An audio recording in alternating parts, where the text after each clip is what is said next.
Well, that voice is so much better than mine. I don't know about that. Good evening all, and we will now call the meeting of the Citizens Oversight Committee for Wednesday, May 26th to order.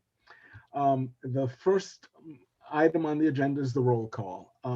Kingston Cole is not here. Larry Minicus, I'm here. Stephen, we see you. Yep. Lucy, you're aboard. Rebecca, you're here. Pat, Here. you're here, of course. Larry Chu, you're here. I'm saving us time. And Max Perry, Max is here. And Carolyn. I'm here. Okay, so we're only missing Kingston tonight. So we'll go to item number 3, which is agenda adjustments. At this time, would anyone like to make any suggestions to the agenda? And seeing none, we will close that item and move on to open time for public expression. Do we have any public? We do not. So we will close this item. Unless we have any publics leaning over any of our panelists' shoulders. Unless that's right. I'm here. That's a very good point. Or behind your shoulders, for example. And now we'll go to item number 5, which is a verbal report by the executive officer, Mark. Mark, the floor is yours. First thing I'm going to do is pass it off to Ann, since I think the last time we spoke, I was talking about how excited I was about bringing Ann on board. So now I'm excited to be able to introduce Ann. Ann? Hi, good evening, everyone. It's nice to see your faces. Mark asked me to just give you a little background about myself. So I'll just take a moment and tell you a little bit. So in terms of education, I hold a bachelor's degree in biological sciences and a master's in environmental studies. I spent quite a lot of time in the field. During my graduate degree, I spent some time studying non-native invasive plants on managed open space lands. I also have spent, many years, couple of decades, studying birds and conducting a lot of nesting bird surveys. I've been at Sonoma Water for the last 18 years, up until very, very recently. And during that time, I've supported a lot of the work that Sonoma Water does with nesting bird surveys, or training other folks to do nesting bird surveys, and doing environmental compliance. So CEQA and NEPA and permitting, natural resources management, working with fisheries biologists, working with engineers, a variety of folks, working on climate adaptation. So how do we adjust to these changing precipitation patterns, fire regimes, etc. Fire resilience really became a big part of my work in the last few years, and helped launch a program called Fire Smart Lake Sonoma, where we reached out, we took some grant money and reached out to landowners and stakeholders in the Lake Sonoma watershed, and really got to know what we all had in common and what kinds of things we could do together, and applied for some CAL FIRE grant money and received some funds to do a lot of really good work in the watershed. And then unfortunately, I got really plugged into fire recovery. So the Wallbridge fire, glass fires, I was on the county's task force to help with fire recovery. And one of the other things I've worked on is helping launch a GIS exercise, so a decision support framework to help identify locations for vegetation management in Sonoma County, and especially areas where public safety interests overlap with wildlife interests that overlap with utilities and etc. So finding places where seemingly unpredictable maybe partners can work together toward the common goal and seek funding, and so that's been a really rewarding and interesting experience. And then and so now well, I guess I should mention also that through all of that, I met so many great people. I ended up getting really excited about conducting prescribed burns. So I went ahead and got trained up as a wildland firefighter so I could hold a drip torch and help with some of these really neat prescribed burns that have happened around in Marin and Sonoma counties. And so, yeah, I'm just really excited to be here and be with you this evening and start thinking about how to scale up this really good work and how to do this work in a really ecologically sensitive way and still scale it up for public safety and become like help grow the MWPA into a model for other counties and other regions to emulate. So thanks so much for having me this evening. I'm going to listen in. Thanks a lot, Ann. And I'll try not to embarrass her as much as I probably did during the board meeting, but I mean, Ann could not have come at a busier time within the organization. And I asked her to step in head first, and she did. And her very first night, she worked late into the evening, and then is sending me emails at 7 o'clock in the morning or something shortly after that. So Stephen, I see your hand up.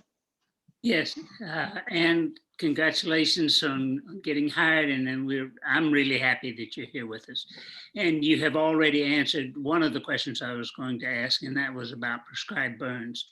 But the other one is, since you have worked with invasive plants like brooms and others, have you figured out how in the world to get rid of them? I figured it all out. No, I have, I have talked to a lot of land managers and asked them these questions. Broom is a really big issue, as I'm sure you're aware. And so during some of the prescribed burns that I've been on and some of the field trips and some of the, other workshops and other events, I always take a moment and find somebody who, is a land manager and ask them questions. So I've gotten a variety of different types of suggestions on how to manage it. It's just tough, and it takes a lot of dedicated work and going back to the same locations over and over, as I'm sure you're aware. I don't think there's a quick fix, but I think that if you're keeping that lens in mind as you're making decisions, I think there's a lot of good that you can do. But I'm really interested in hearing from some of our partners in Marin on how they're managing it and how successful their treatments are. Yeah, yes, a lot of labor. Yeah. Oh, pulling. Okay, I wasn't sure what this meant. Yeah, hand pulling before it goes to seed. Don't mow it when it's already, there's seed spraying everywhere. Yeah, it's, I wish there were easy answers, but I keep looking for somebody who has the silver bullet, but I haven't found it yet. But I think I'm really excited about that kind of intersection between the ecological values and public safety and fire and fire ecology and finding some of those sweet spots and to get work done that's multi-benefit. And so if I'd love to learn more, if you have some good contacts, I'm super interested in learning more. So I think that has been my kind of theme of just expanding and learning as much as I can from as many different people as I can.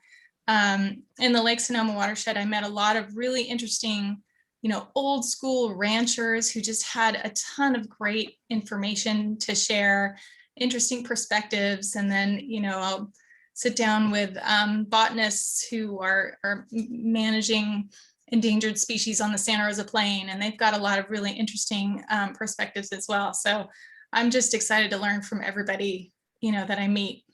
I like questions. I like asking questions. I don't have as many answers as I have questions, but I ask a lot of questions.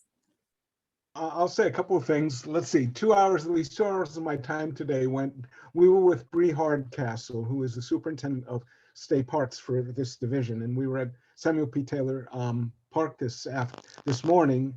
There is an outbreak of broom. We were there to look at the tread. It's a new trail, and we were there to review it as a group.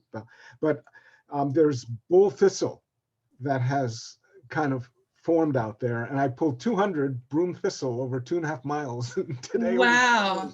getting. Is there a medal of honor or anything that people No, get no, out but for that? it was going through my gloves. I've got to get thicker gloves. Yeah. You know, so I was doing that. But my buddy and I, she and I have pulled, we've done 56 hours this year of broom on the watershed, on MMWD watershed. She and I are we're dedicated. Oh But my gosh. but I do want to mention something. We had Kevin Cooper speak. He is with the burn area emergency response. He was with the burn area emergency response team, the BEAR team, which comes in after a fire, because you were talking about fire recovery. And he spoke at our recent fire and environmental working group. And what really came out of that is that we all need a post-fire plan, meaning every county. So I asked him which counties already have one. Not a single county in California has put together a recovery plan. Yeah, you know, one of the things that I worked on after the Walbridge and Glass fires was trying to get land managers and ecologists together to talk about post-fire monitoring, veg monitoring, and really try to come together in terms of methodologies so that we could share data and it could all go in one repository so that we could track this information. You know, one of the big learnings was that there's just no funding for it. I mean, so we played around with the idea of looking for funding to do some of this work, but it's tough. I mean, all of these agencies are really spread thin. There are a lot of really high priority things to do, and usually the veg monitoring post fire isn't necessarily one of them.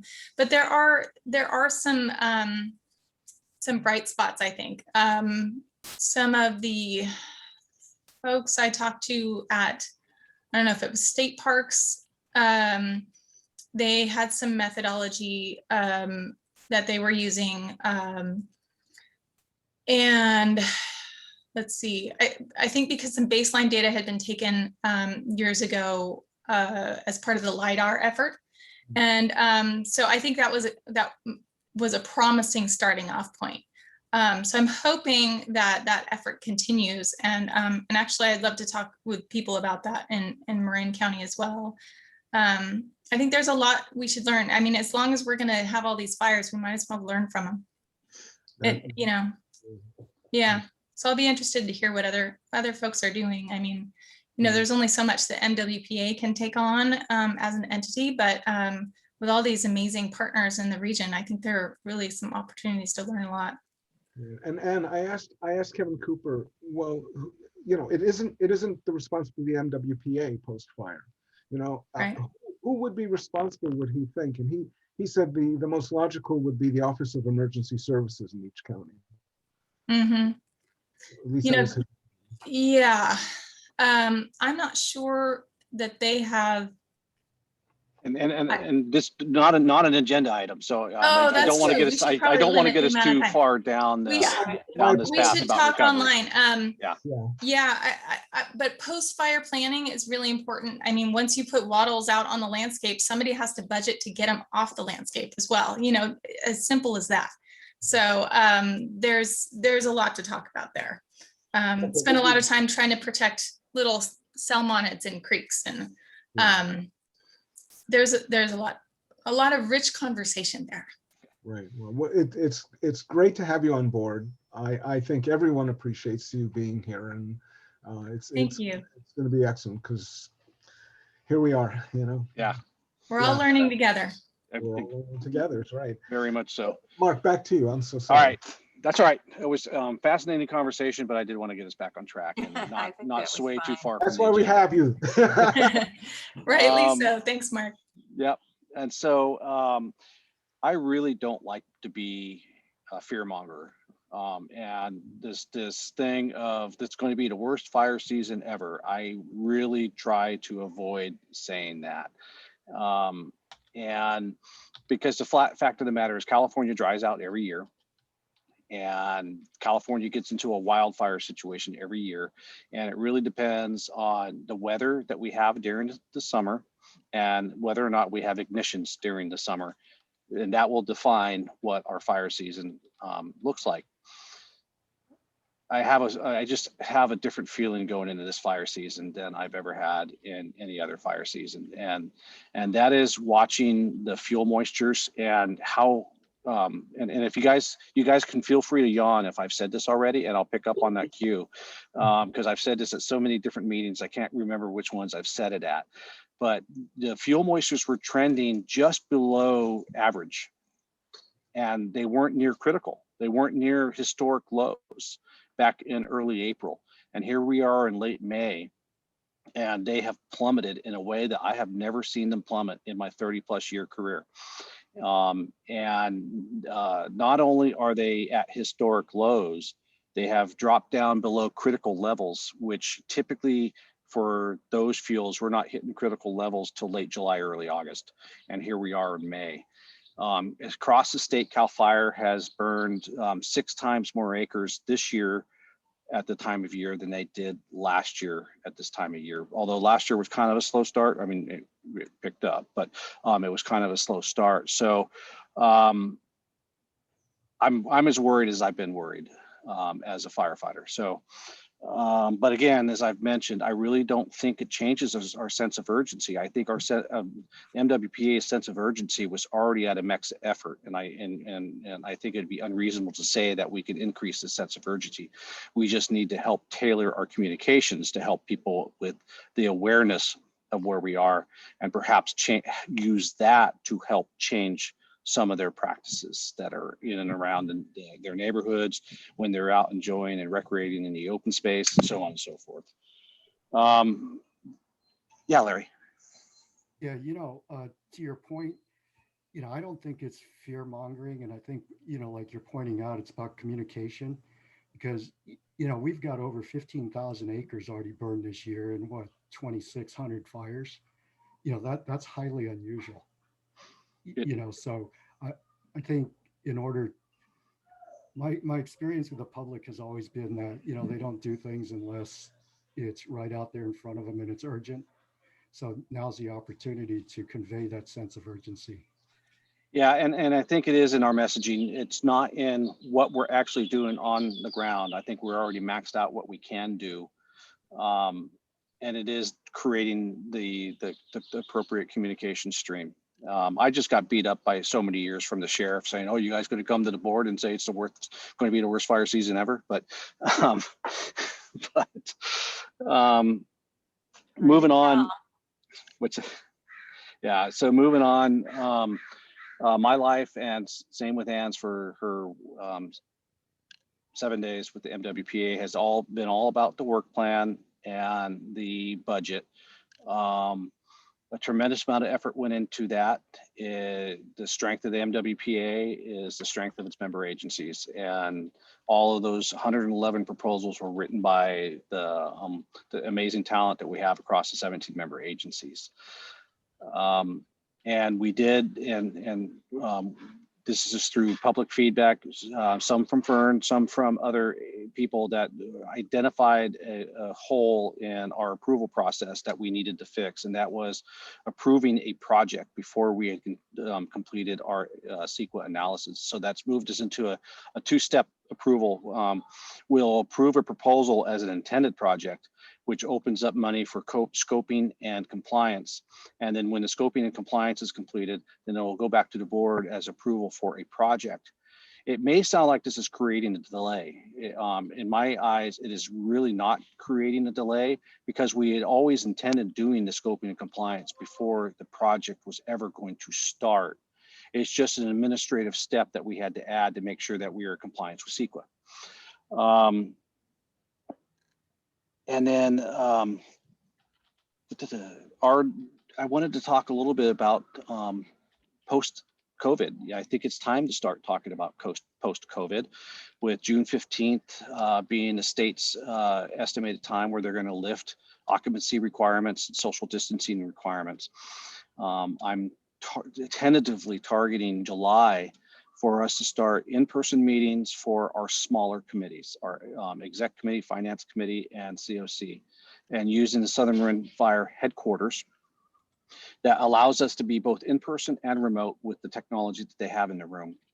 And we'll try it out at the local or at the smaller committee level, and then move into the larger board and committee. However, I do not want to do it if anybody is uncomfortable with that, but also be acknowledge that it could be hybrid for the committee or the board. Not everyone has to be present. So, but a lot can change between now and July. And then the last thing I wanted to mention is I hope you all got the email today that we updated the Zoom link on the agenda for tomorrow's board meeting. When we created the agenda in Granicus, it grabbed the normal meeting Zoom web address rather than a special meeting Zoom web address. So we had to make those changes. So with that, I'll take any questions. Are there any questions from anyone at this point? And seeing none, well, thank you, Mark, and thank you, Ann. Really appreciate it. So we'll move on to item number 6, which is the consent calendar and the minutes. Does anyone have any comments on the minutes at this time? I would like to point out, and thank you, Stephen, for finding this. You were identified, Larry, as Chair Martin, probably Oh, I missed that. with Tony getting confused between committees and writing Martin instead of Minicus, since Ruben Martin's the chair of the advisory technical. So I'll make sure that we get that changed. I'm honored if I get confused with Ruben. So that all right. Would someone like to move to approve the minutes? Stephen? I'll move. And Carolyn seconds. Okay. I don't think we need to do a roll call. All in favor? Any opposed? Seeing none, passes. Okay, we're on to item number 7, which are committee reports. And item A is monitoring assignment reports. Would anyone like to give a report on MWPA committees that you've attended?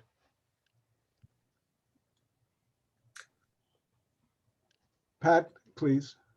I just a couple of sort of minor observations. I think I've been at practically every meeting having to do with MWPA that has been, excuse me, has been held. I was very pleased at the operations committee meeting when they were talking about the work plan, and there was a mention of NRGs and funding for NRGs, and I was very pleased that that has become a percent of the funding for NRGs, with the acknowledgement that NRGs do a lot of things other than fire, that they're there for earthquake and flood and et cetera, and that we probably shouldn't be funding them for non-fire things.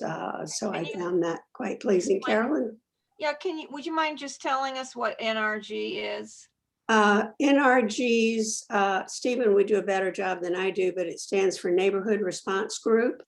Oh. And they are, they're particularly in the Corte Madera area. I think they have a lot of In them. Mill Valley. But they are aimed at knowing everybody in the neighborhood and being able to respond in a case of an emergency. But the emergencies are several different kinds of emergencies. There are floods and there are earthquakes. And since our money should be being spent on fire preparedness, I was really pleased to see that. And I guess the one thing that's slightly distressing to me, and I know that it can't be helped, but there was some comments at the board meeting, and I think it was meant to be reassuring, but it's like no more than 10% would go on environmental compliance. And if it were 10% on protecting the environment, that wouldn't bother me as much. But when it's 10% to comply with rules, it just feels like a lot of money, but I know it can't be helped. I think it's just a lot of paperwork that goes into the environmental compliance. And it's kind of sad that up to 10% of our money may be spent on complying with the law, which we have to do. I'm not saying we shouldn't do it, but it's just a kind of a scary figure when you think about how much money goes to administration and environmental compliance, et cetera. All right, well, thank you, Pat. Does anyone else want to give a report at this time? Carolyn, please. Yeah, I wanted to add to what Mark said about Fern and its work it's been doing in the last month on the approval process, and just fill you all in on a little bit of the details. We started our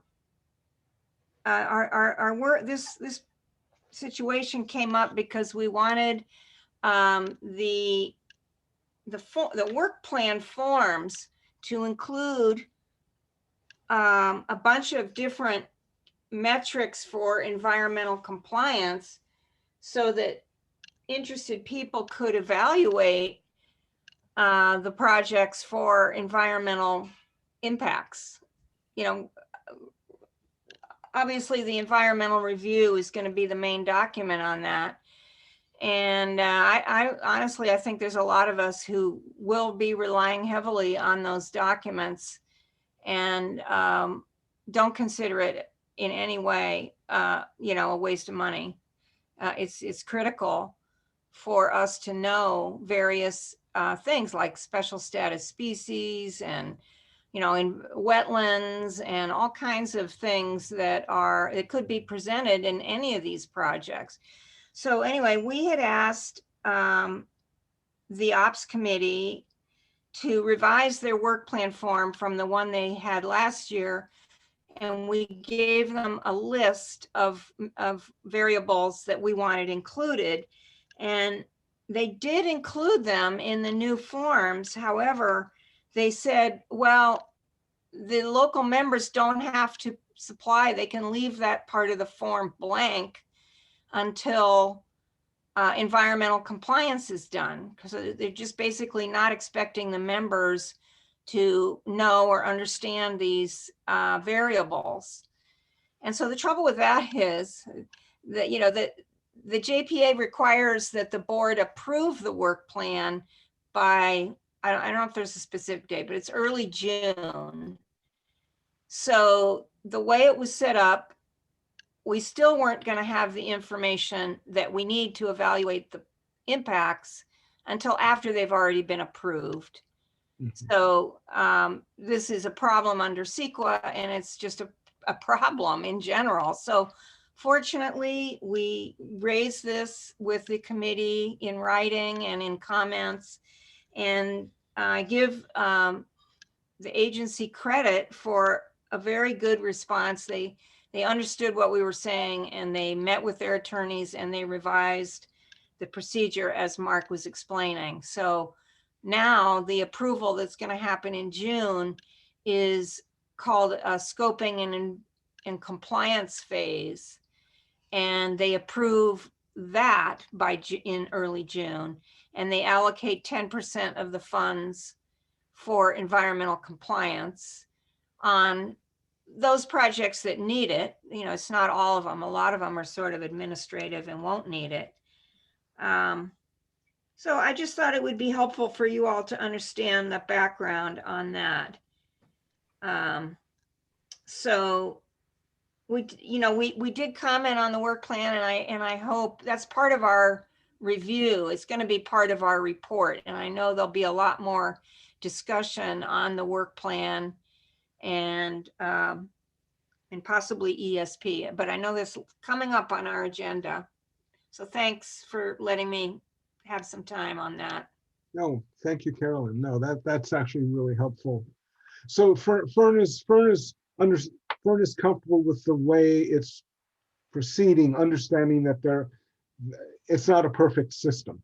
It's kind of well, we're optimistic that it's going to work out, but you know, we'll have to kind of see, right, as it's implemented. Mm-hmm.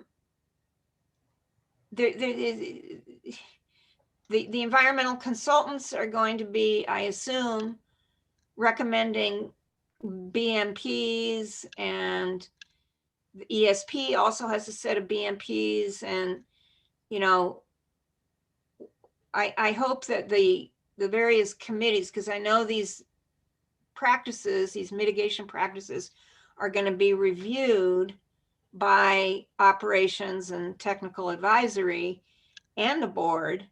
So, you know, we'll see. We hope that they don't water it down. That's a possible outcome that we'd be sorry to see. So, Okay, good. No, it's good that this is all coming up at the front. Stephen, please.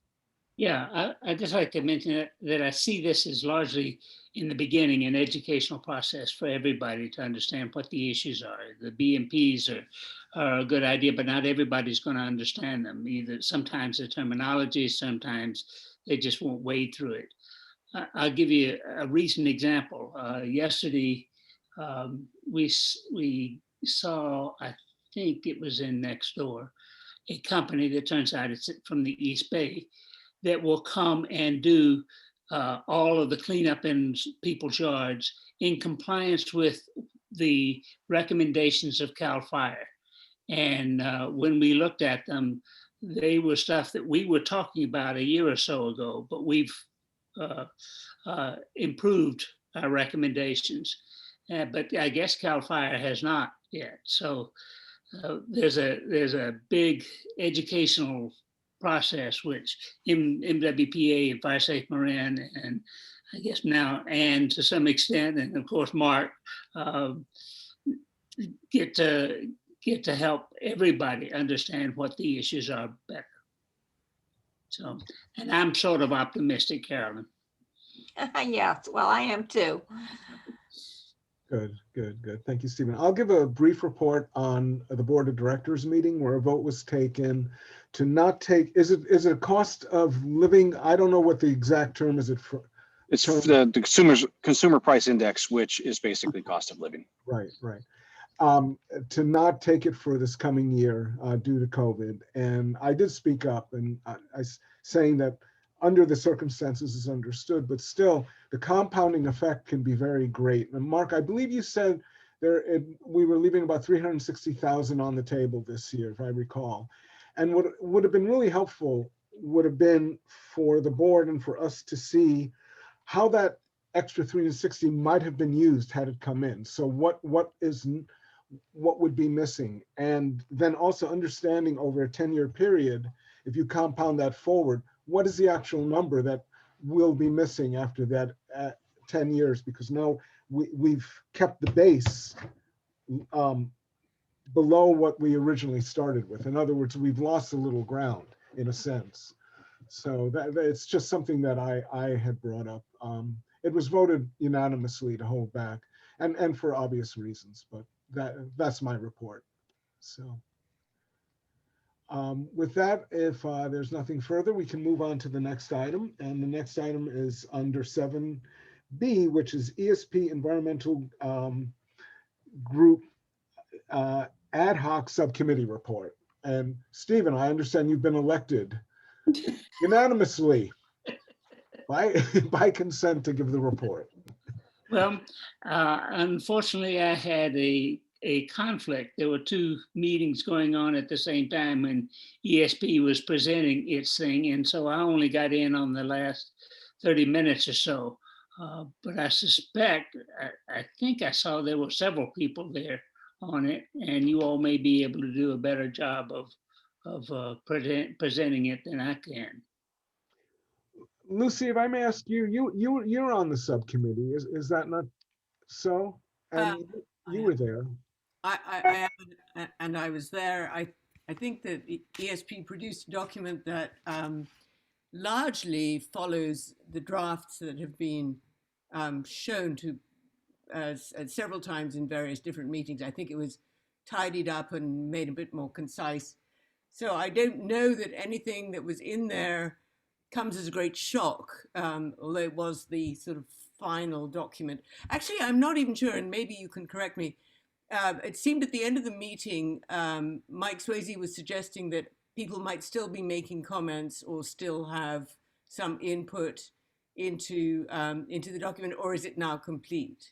I No, wasn't. there were, I think, about 4 comments that were brought to us, and they're being incorporated or discussed. There was a meeting today, but I also had an overlap with working with state parks today, so I could not take part in the follow-up meeting.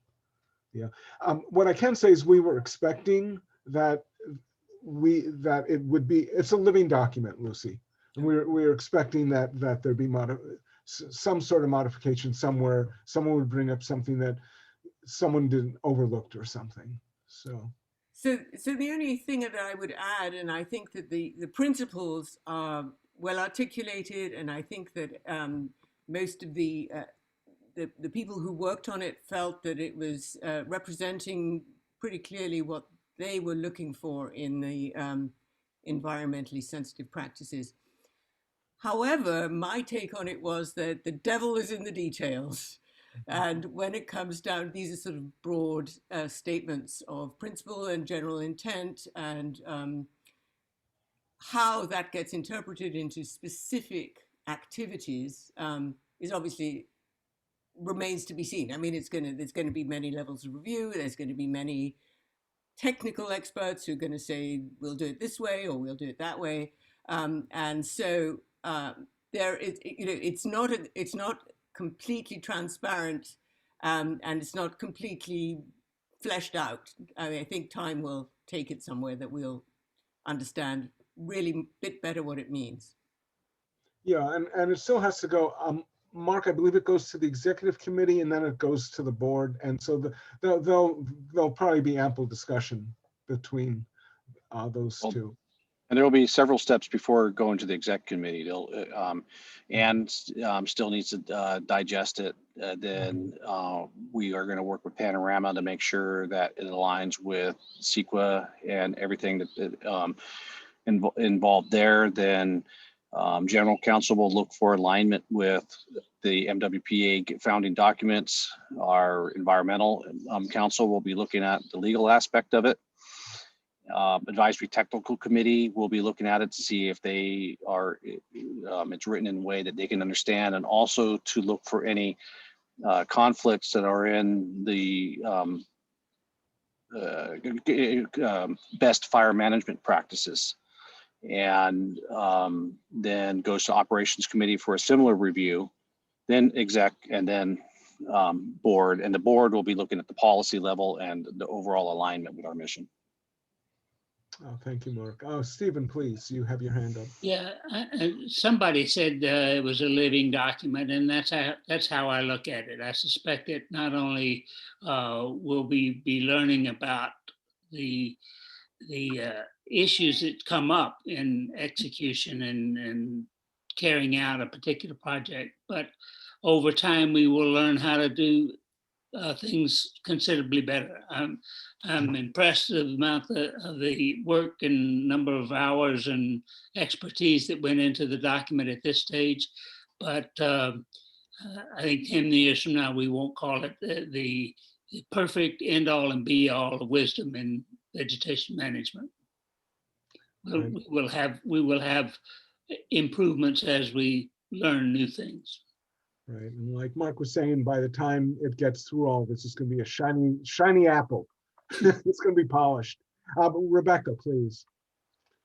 So what I had envisioned is a document that any of the local jurisdictions or the Corps, whoever's going to be working on the Corps practices or proposals, would be sitting with this ESP document and whatever the project proposal is that they're working on, and making sure that whatever's in the ESP document is reflected in the project. So I guess I was thinking this was going to be more like a checklist that you would just be able to check off. I've done this, I've done this, I've done this. And that's not what I see. I see a small binder of information that I'm probably going to have to read and then go back and look at the proposal. And then it's like a matching thing. It looks to me like a really challenging process for every single proposal. And has a solution to that. Yeah. Let's hear it. I'd love to just say a couple of things. Yeah, I think that we can prepare kind of a set of practices that are protective of these natural resources, of sensitive habitats, of birds, et cetera. And, work with the consultants to kind of create that manual based on all of the great work that was done for the ESP document. And then all of those measures would then get incorporated into each of the projects. I've spent a lot of time, working with folks to draft mitigation measures and figure out how to make them implementable. So just because you write it as an environmental planner doesn't mean the person who's actually doing the work understands what you meant, and really kind of working through that language to make sure the meaning, the intent translates. So I think that's going to be some of our work for the next, kind of immediate future, to work with Panorama and other committees to make sure that we're able to develop something like that, where you don't have to search in 50 different places to find what you're supposed to implement, but you have a place to go for that. So I've worked on that before, and I'm happy to do it again. It's really important work. And you're thinking it's an online tool, maybe? I don't know if it'll be an online tool, but in my previous work, we've had kind of a set of specifications. So project specifications where, say, a contractor would have all of their requirements in one document, and it may be a binder, or it could be online, but we can work with Panorama and see what kinds of tools they've used, and because I'm sure they've done this as well. So, that kind of, for example, in Sonoma County, working on stream maintenance work, it's a lot of vegetation management in very sensitive habitats. You've got a lot of requirements for to do that work, a lot of surveys that need to be done. It's important to keep track of all the best management practices. And so I was part of the team that has helped, develop that manual and implement and make sure that it was done in a way that helps build trust with regulatory agencies, just really thorough, document everything that you're doing, and be protective of those resources while you're getting that work done. And it's a lot of work up front, but it makes it easier in the long run, and it enables more consistency across projects. Good. Lucy, please. So I have a sort of administrative question. Hold on, I'm trying to lower my hand. And how much of your time will be spent on developing these systems and working through on this? And are you in some way allocating a sort of percentage of your time to this kind of administration as opposed to other kinds, so that I guess I'm interested in whether, for instance, how much of your time might be spent helping the local jurisdictions do their work, and how that fits in, overall budget allocations and expenditures and things. Perhaps this is something that still remains to be worked out. And I'm not clear how it would work, but I'm just asking. Yeah, answer for that at this point. So far, a lot of my time has been working on the work plan with Mark, and so I think post work plan, we're going to need to put our heads together and come up with some of the answers to your questions. But I think Mark could probably add to that discussion right now. I anticipate the time spent in creating good practices is going to be on the high end for Ann at the beginning. And I think the way that she described it is perfect. The time spent now is going to save time later. And so I would imagine that she's a large amount of her time will be spent in that arena. But facilitating with Panorama, because Panorama is going to be one of their deliverables is a manual for permitting and practices. So that's going to be the front end. And then once that gets established, then that's going to decrease the amount of time that she's spending later on.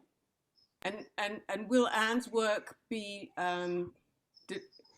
actually coordinating for and with the local jurisdictions, or is this really sort of a big picture approach, and then which will the individual jurisdictions will use and apply themselves? Is that the way you see it working? For the manual, the big picture, but for once we get into project implementation, we're supporting the member agencies for their core projects. Okay, and then so do you anticipate that the local jurisdictions will, in some sense, be reimbursing the agency for Anne's time, or is that not the way it's being allocated? Well, they will be on. It's up to them to do their local mitigation, and so Anne can give some support to that. But Anne's time is dedicated to the core projects. Thank you. And it would be, if I can just add to that,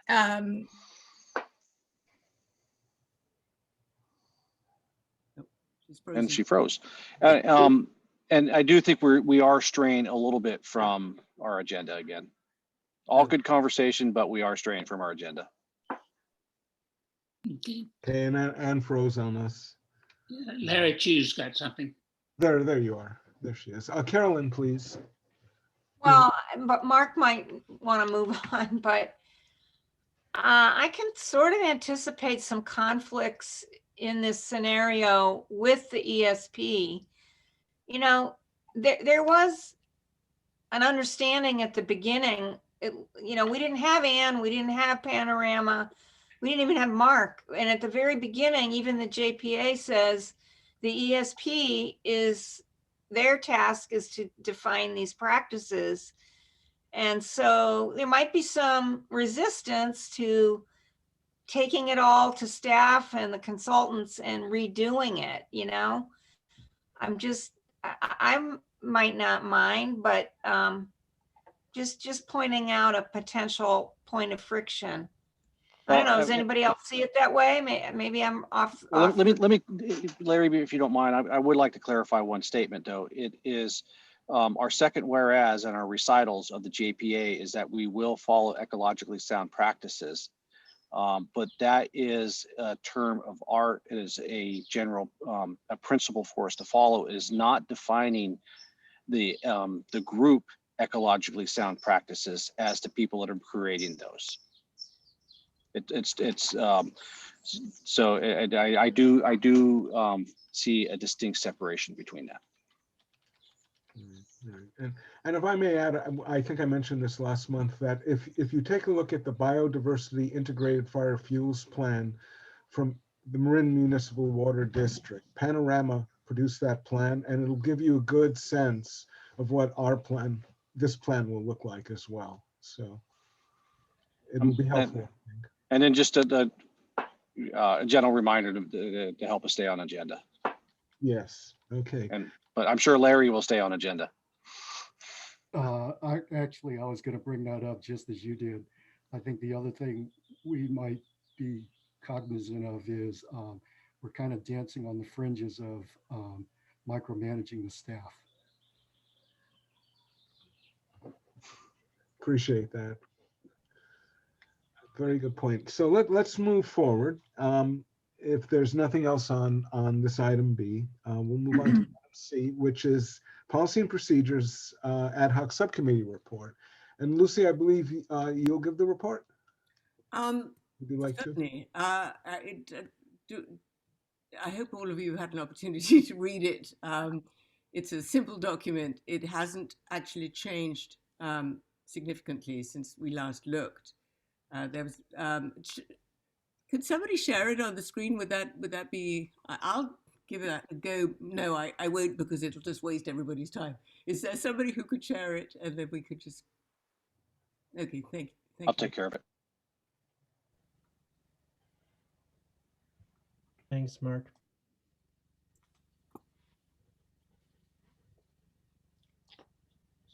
Yes, Larry. Well, Larry, real quick, since Mark's waiting to bring something up, you know, your question about the CPI, Yes. if the April CPI in the Bay Area is roughly about 1.7%, that extra bump you're talking about over 10 years is about $66,000. Oh, wow. Larry, you're great. Thank you for sharing that. I was on 360,000, correct? Uh-huh. Yeah. Yeah, so that's your answer. Okay, there. Good. Thank you. Thank you. Very good. Significant, that's significant over that period of time. I could not have done that. Okay, so to move on to the code of conduct, the main change since we last looked at it was that we actually removed a section, an item that was our previous item 5, I think, that talked about how our role was to assist and support the MWPA in its work, and we'd put it in largely as an indicator that our tone should not be a sort of gotcha tone, but as a kind of, we're all, you know, everybody's working towards the success of the agency. But I think there was some concern that that language itself might look as though we're compromising our own independence, that we're not functionally to support the agency, we are to oversee the agency. So I think in an abundance of caution, so that we can make sure that we're completely independent and not without any ambiguity, we took that out. The other change was I think the last one, challenge only the issue, not the person. I think it was a minor word change. We had criticize the issue, not the person. Then moving on,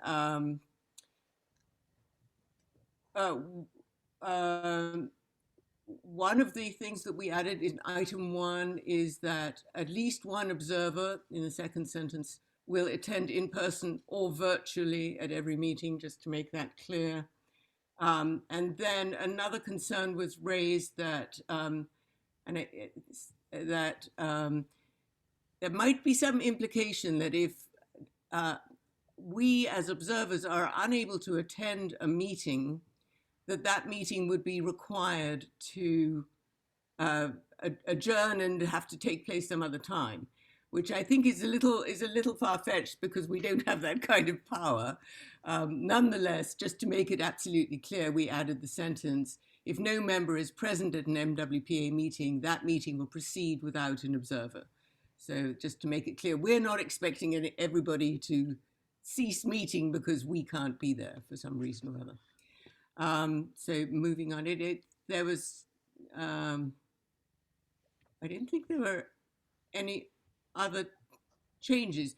The one issue that Larry Chu had brought up at our last meeting, which was to avoid not just any conflict of interest, but the appearance of a conflict of interest. We thought it over and we discussed it, and we felt that first of all, the basic definition of a conflict of interest is covered in the formation agreement, and that the ambiguities raised by what other forms of or appearances of conflicts of interest seem to raise too many complexities for a document as sparse as this and as simple as this one. For instance, if Larry Minikis were to take a position on something that was pro-environmental, could that be seen as a conflict of interest, even though he is the appointed representative of environmental organizations? It seemed like it would require too many definitions and explanations and hypothetical situations. So for simplicity's sake, we left it out, and we'll rely simply on, I think, the financial conflict of interest that it was defined in the formation agreement. So I don't know if anybody else recalls any other changes, but I think otherwise it's unchanged since you last saw. That was it. Yeah. Yeah. Yes, Larry. My comments on a perception of a conflict of interest are not as vague as the example you just gave. Mm-hmm. Sometimes where you're in a situation, maybe you're on the board of an organization and there's no perceptive difference in terms of who you're representing, but there's nothing financially that prohibits you from being a part of that. But if you're, say, a representative of an organization that is coming under discussion related to something the MWPA has, as a person who is in a decision-making and fiduciary role, you could reasonably have the perception of a conflict of interest. So just to take that example, then, if we are to apply it to Larry M, something is coming up in regards to some environmental practice that I believe Larry has some position of authority on some of the at least one of the ESP members. Would he be required to recuse himself because he has this other hat on, even though that's the hat that he was appointed to wear on the COC? I guess that would depend on what it is we're voting on, because we're not voting on policy. Right. And would we ever be voting on policy as such? That's the part I'm not sure about, because that's kind of morphed since the formation of the COC, because we seem to be evaluating certain policies that are being made, by the board or being recommended by a subcommittee. Only in regards to work plans, expenditure, and possibly transparency. But those are well within our purview. I mean, if they were to adopt a policy, so can you give me an example of a policy that you think an area that we might step into, that the board is thinking, and it would be a policy issue that we might have some conflict? I mean, I know it's very difficult. But yeah, I would say right off the top of my head, it would have to be a decision being made in where somebody is on the board of an organization where the MWPA is creating clearly some kind of benefit to that organization, not just a benefit because of their mission, but something more direct. Would that not be financial then in nature? It doesn't necessarily have to be financial, because it just could be something that has to do with functional or political advocacy that they're working on. And what it does is, in fulfilling that, they are moving, they're also fulfilling their mission or a specific goal that they have for the organization. I guess we can leave it off, and if it ever came to that, we might want to politely ask the person whether they feel that there's a conflict or not, and then they can review it with both the committee and the executive officer. And if it came to the point where it was more complicated than it might appear, we can always get the opinion of the general counsel. Yeah, I think that would work. And in the intention to keep this simple, it seems like that maybe is too thorny an issue for right now, and we could postpone it. Sorry, Max, you had something. Yeah, just an example that concerns me and may concern others in the future is the NRGs, the neighborhood response groups. Mm-hmm. I will be heading up our neighborhood's NRG, and I serve on the Mill Valley, Greater Mill Valley area NRG steering committee. So since the MWPA is going to be helping to fund, right, elements of the NRGs, right? That's, potentially a conflict. And it's an interesting one because hopefully as the NRGs expand across Marin, everyone involved in the MWPA on the COC will be a part of their NRG, right? So eventually we may all end up with that very same conflict because all of us, right, are interested in emergency preparedness. So thus we would gravitate towards helping our neighborhood get prepared.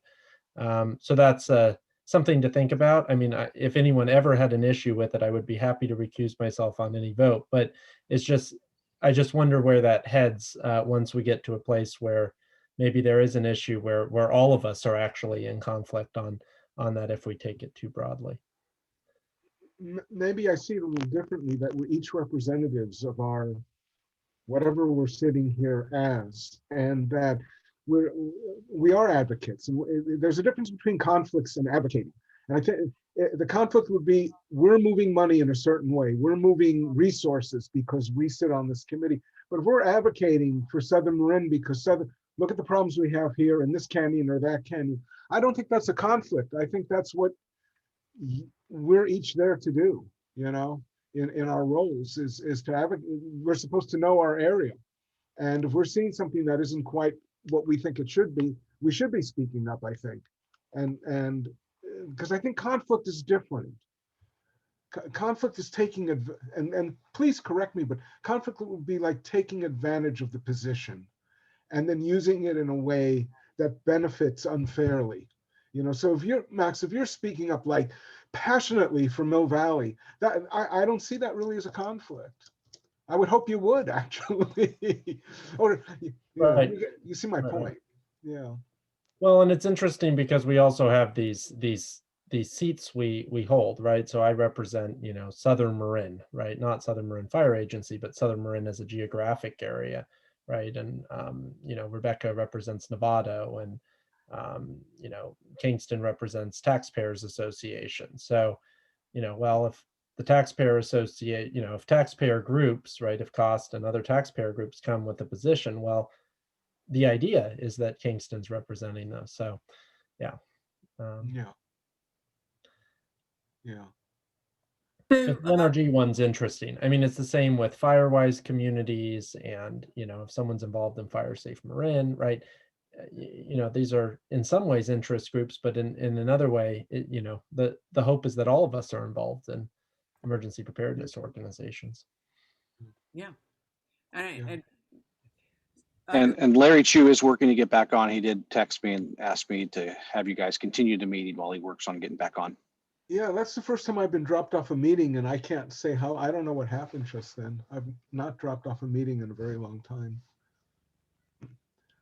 With that, Stephen, please. Yes. Yeah. So what do we need now? A motion to what I was going to bring up.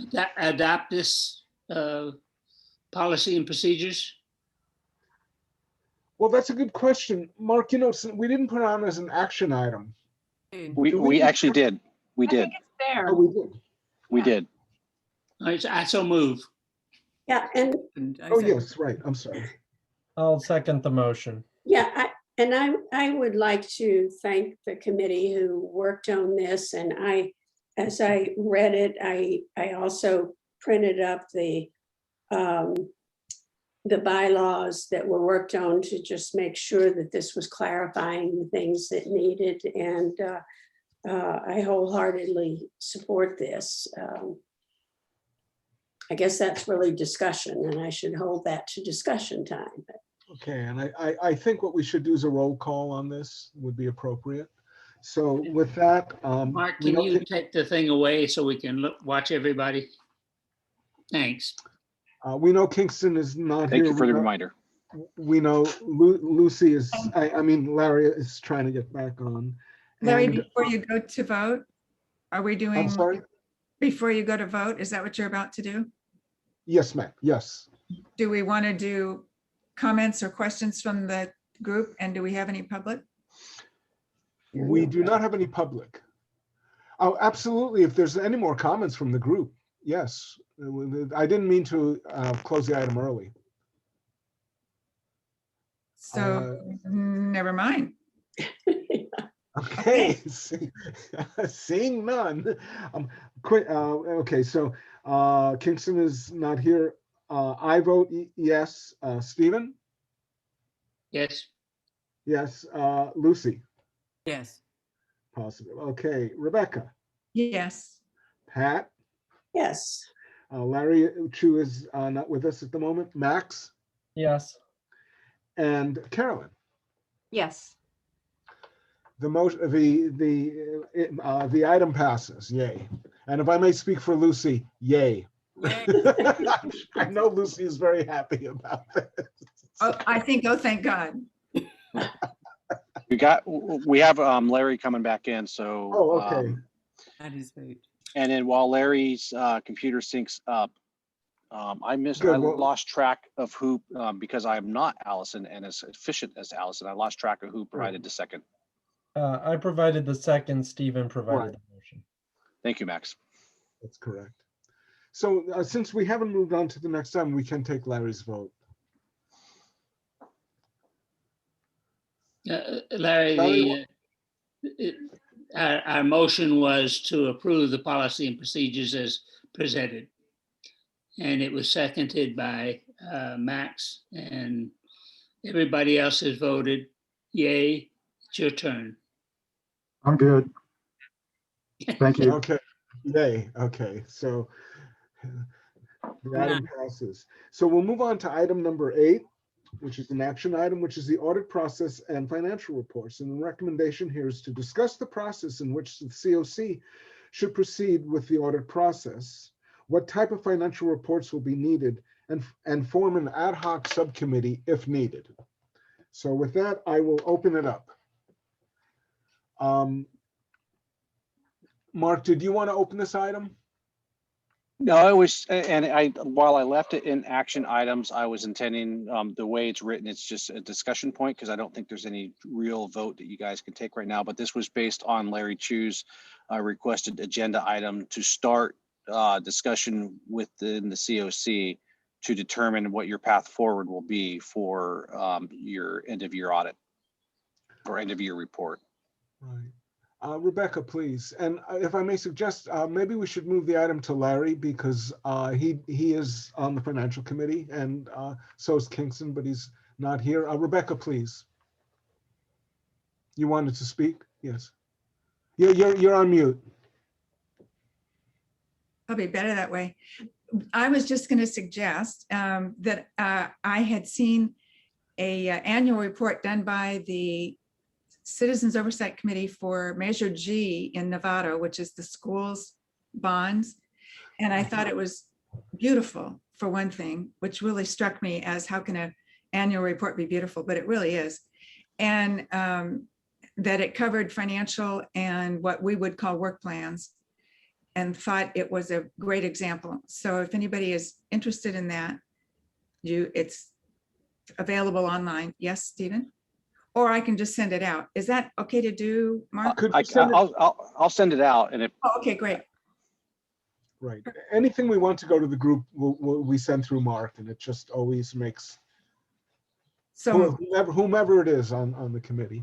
and so Larry, you might want Larry Chu, you might want to take a look and see if your vision of what we might be producing would look like what they produced. I think we'll leave the formatting and content of the report to, what we decide over the course of the next few months, to the group. What I was interested in finding out though from the group is, what type of questions do you want to ask, and what type of information do you think you need in order to perform, an adequate oversight of, the finances for this year? I know what I would be looking for, but this is an opportunity for everybody to kind of give a sense of how it is they see, their role individually and collectively as a member of the COC.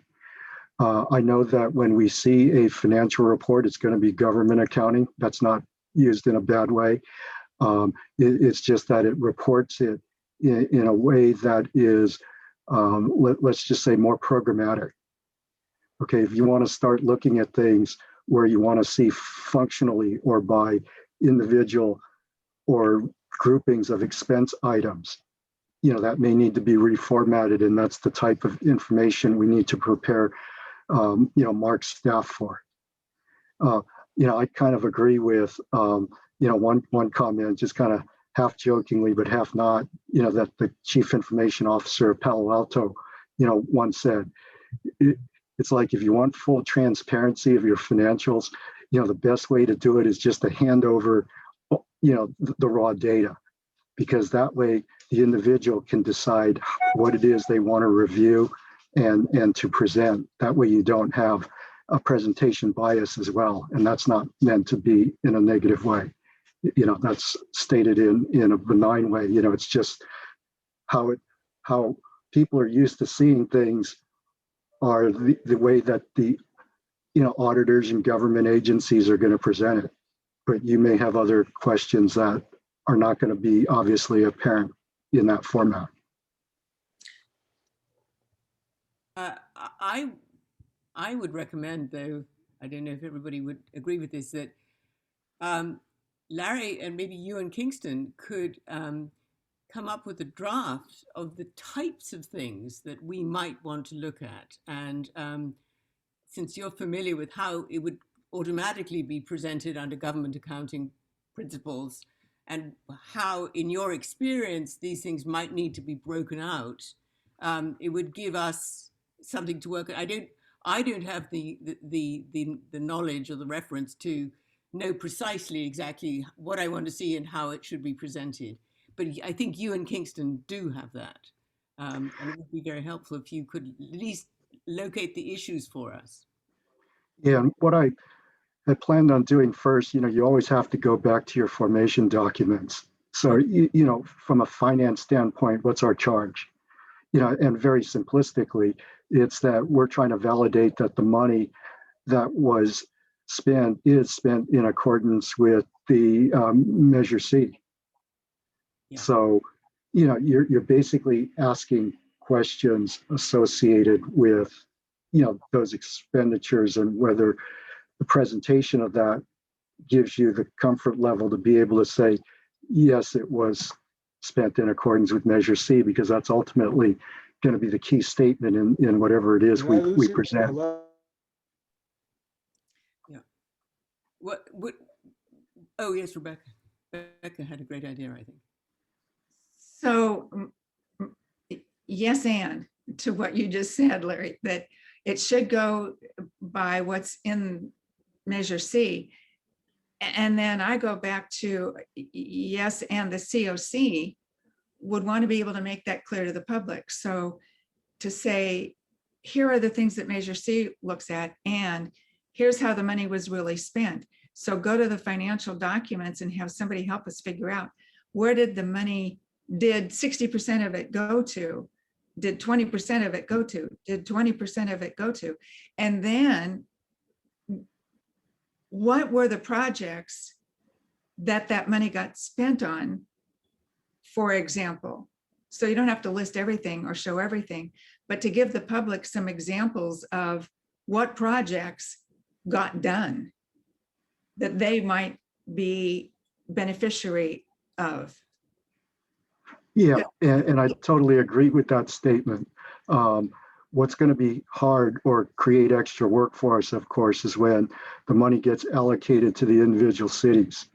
And that's what I had brought up, early on back in like January or February, where it was like, if we don't want to go through the expenditures of each city individually, that they would have to sign off on an attestation by their mayor and their city manager stating that it was spent in accordance with, the intent of the Measure C money.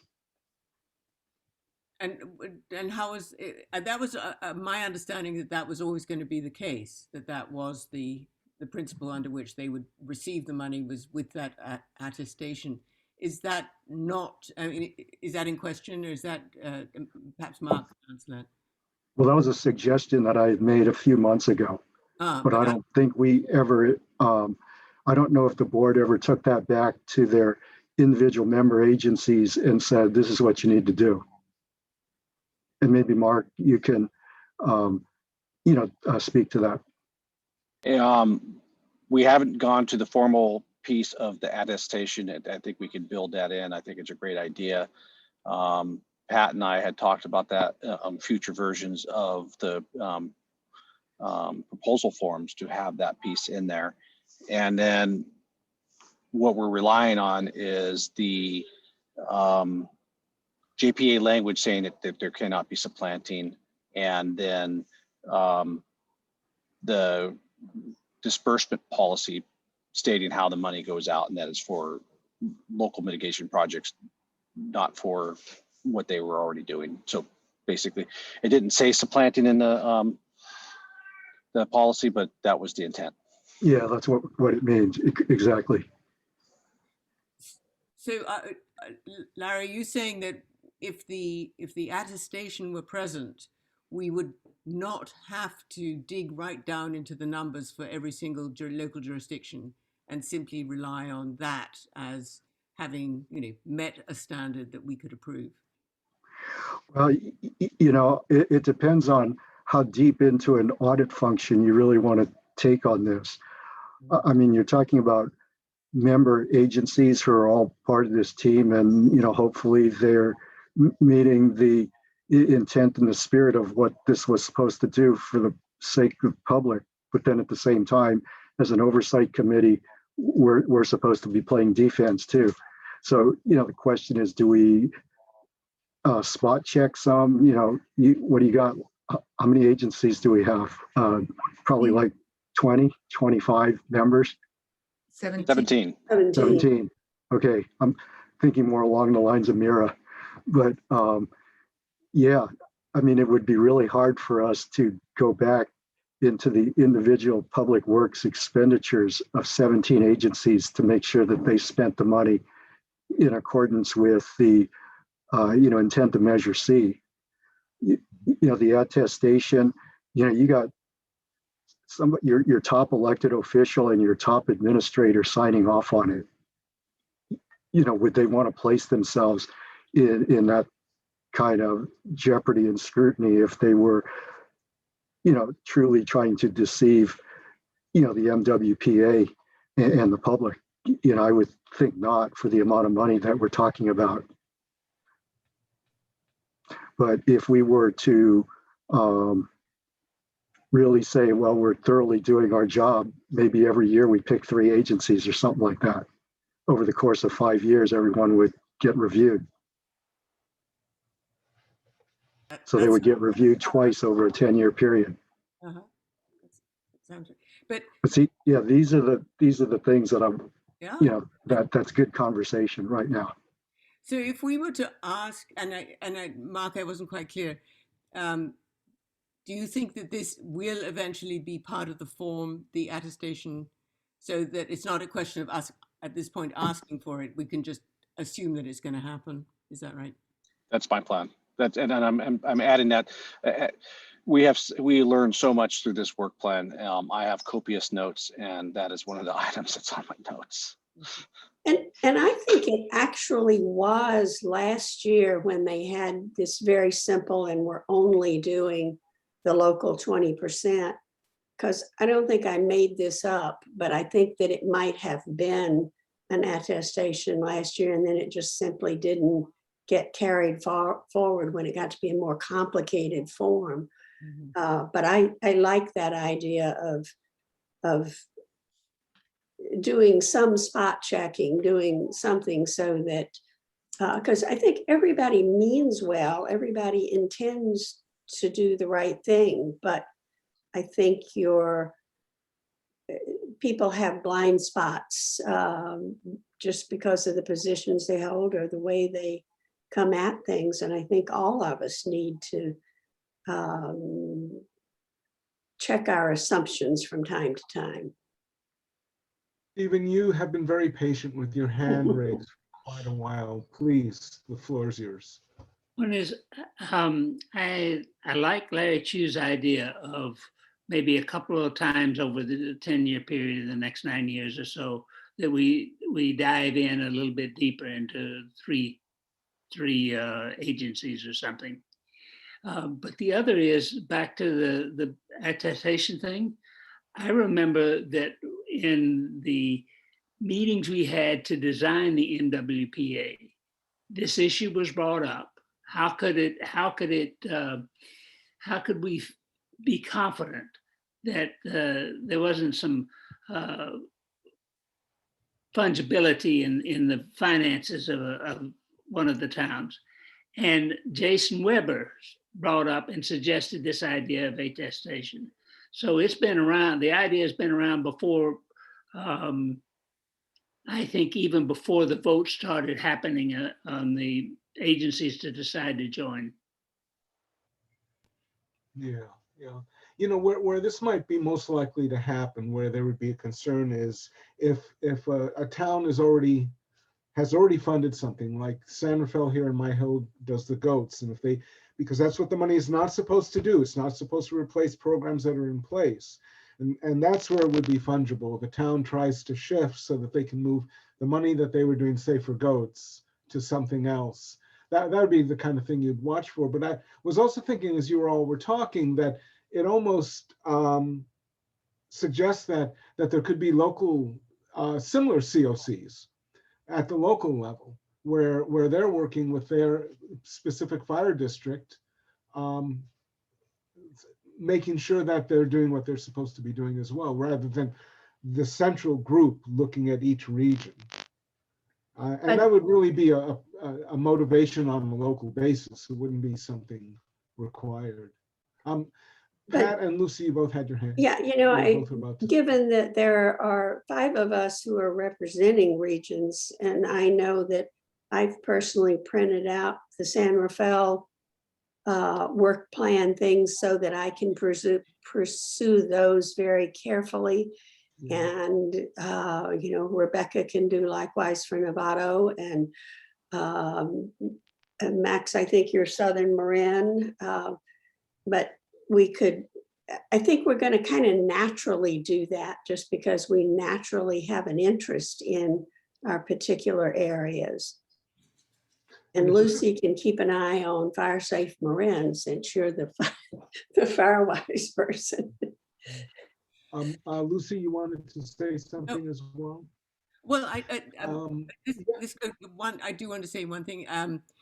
Rebecca had mentioned at some point, and I thought it was a very good idea, that we might actually look over just a sample of some kind of audit report or something, just so that, and maybe Larry, you could educate us as to what it's saying and how to look at it and what would be the key areas, and even possibly some of the accounting assumptions that might be different from regular accounting assumptions, that we understand what the principles are.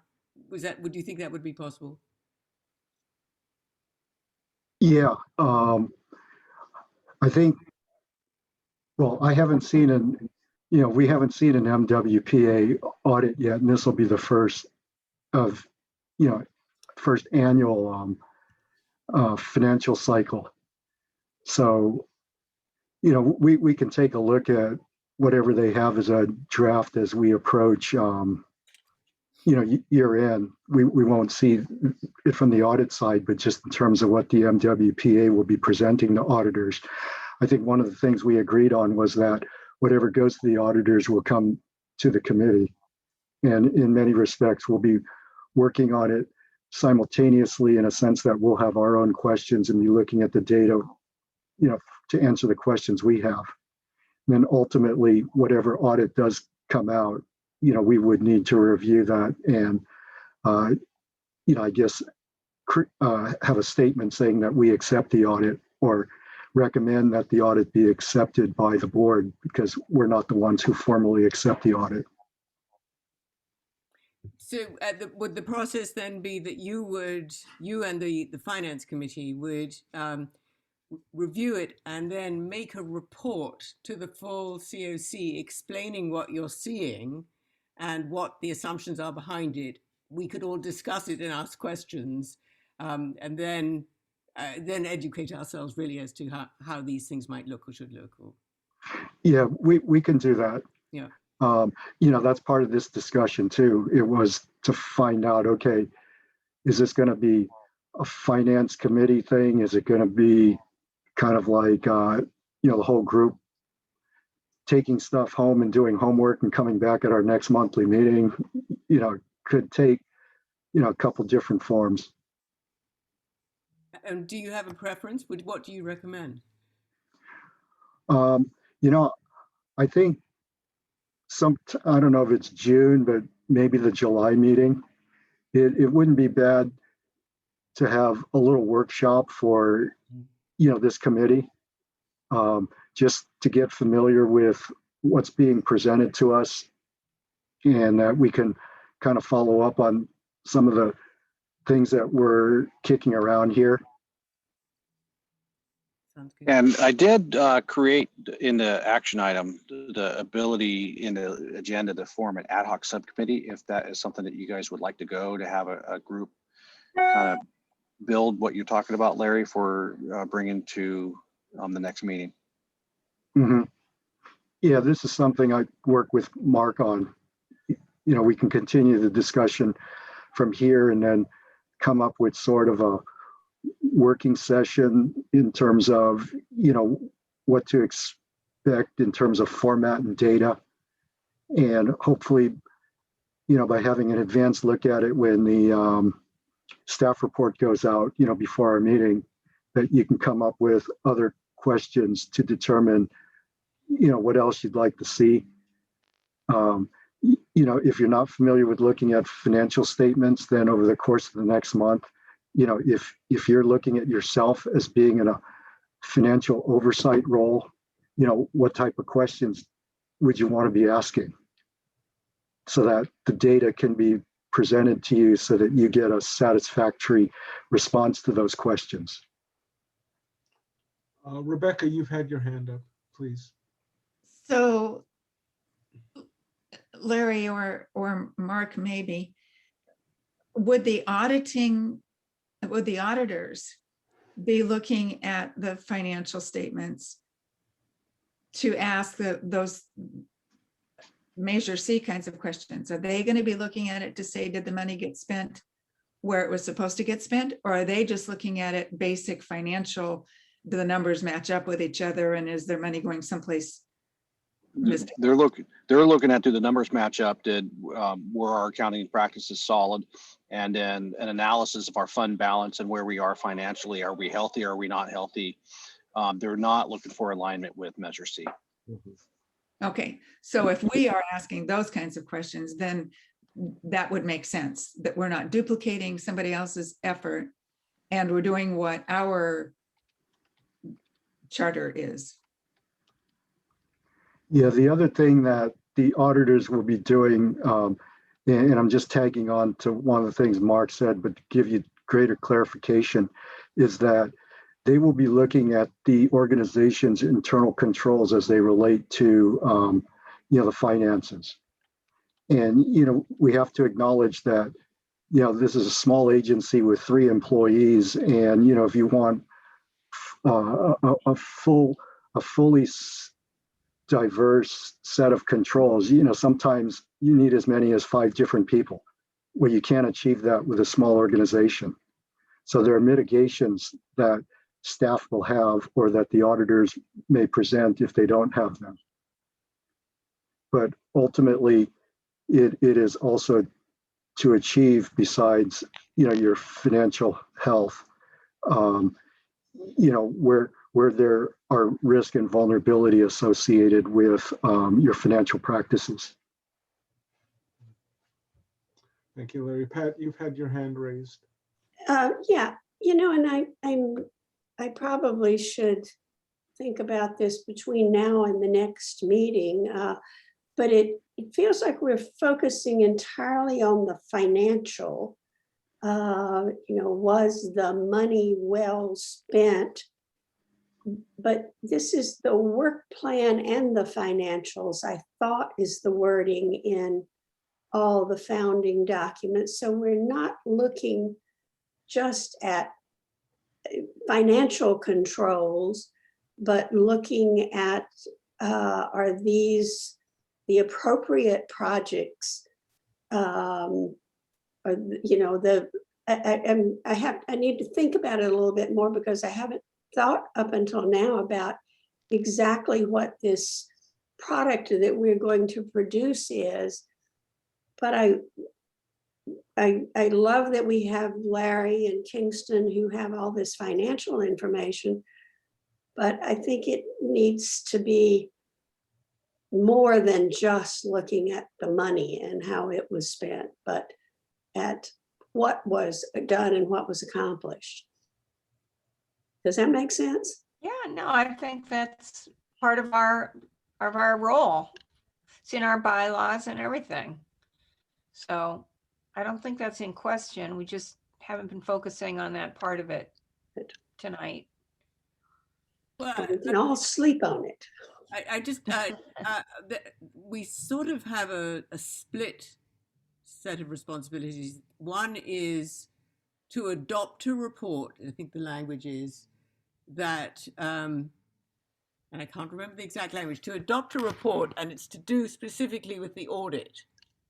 And then in addition, we have language that deals with the work plan, and I'm not sure that they would, or maybe they could be accomplished in one document, or whether they would be two, or how we could handle that. But obviously this is something we could think about. Yeah, it shows that we are in a startup phase, doesn't it? And Yes. it is evolving. You know, it's evolving. There's no doubt about it. That's what makes it Well, fun. Carolyn, please, your hand is up. I should know this, but what is the time frame for us to do our report, get this part of our job done? I believe you guys said October, wasn't it, Larry? Or later?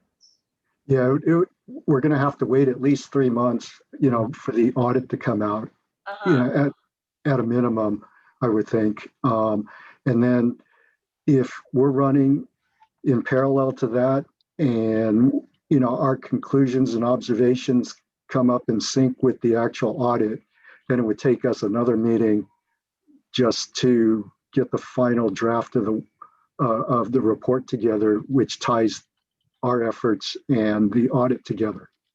So yeah, you're now looking at the end of October at the earliest.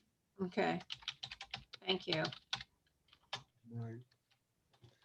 Right. I don't That's think we gonna really take up defined how most of the long. rest of the Oh, year. I'm sorry. Who is speaking? Carolyn? I'm sorry, it was me saying this is going to take up the rest of the year, really.